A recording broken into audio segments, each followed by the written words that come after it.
నాకు మాధురి అనే అమ్మాయి ఒక 1.5 month 2 months అవుతూ ఉంది చేసి, అమ్మ నువ్వు చాలామందిని చూసావు, చాలామంది దగ్గరికి వెళ్ళావు, చాలామందిని నమ్మావు, ఒకసారి నేను ఒక గురువు గారిని చెప్తాను వస్తావా అని అడిగింది. ఇప్పుడే వచ్చేస్తానని చెప్పా. లేదమ్మా మన్నాడు రా అనేసి వెళ్ళానమ్మా. అక్కడ వారింట్లో అడుగుపెట్టిన తక్షణం ఏదో ఒక అద్భుతం అంతే, ప్యూర్ పాజిటివ్.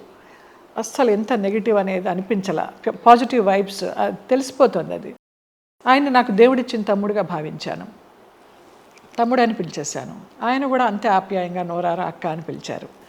ఆ నిమిషం నుంచి ఈ నిమిషం వరకు నేను ఎన్ని అనుభవించానో, ఎన్ని రకాల ఎక్స్పీరియన్సెస్ చూశానో, త్రిశక్తి మాత మహిమన, ఈయన పాజిటివ్నెస్సా, ఇంకోట మిరాకిల్సా ఏమీ నాకు తెలీదు. చాలా అద్భుతాలు జరిగినాయి నా జీవితంలో.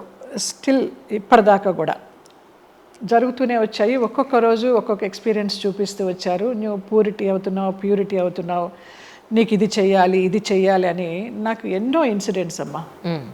తలుచుకుంటే కూడా నిజంగా నేనేనా ఇలాగ మారింది, నాకేనా ఇలా జరుగుతోంది అని ఇంకా నేను సంభ్రమాశ్చర్యాలు అంటారు కదా, అలాగే ఉన్నాను.